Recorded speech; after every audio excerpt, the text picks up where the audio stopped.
Everybody, welcome back to our YouTube channel. Today in this video I am talking about Idex stock. In this video we talk about stock pros and cons and technical analysis and latest news about it.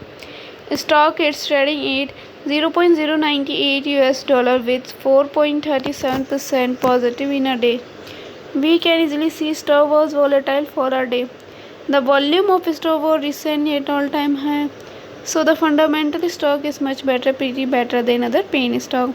Before buying and selling the stock, please consult your financial advisor. Today's video is done. Thanks for watching. Please subscribe my YouTube channel and like the video and also comment all related queries.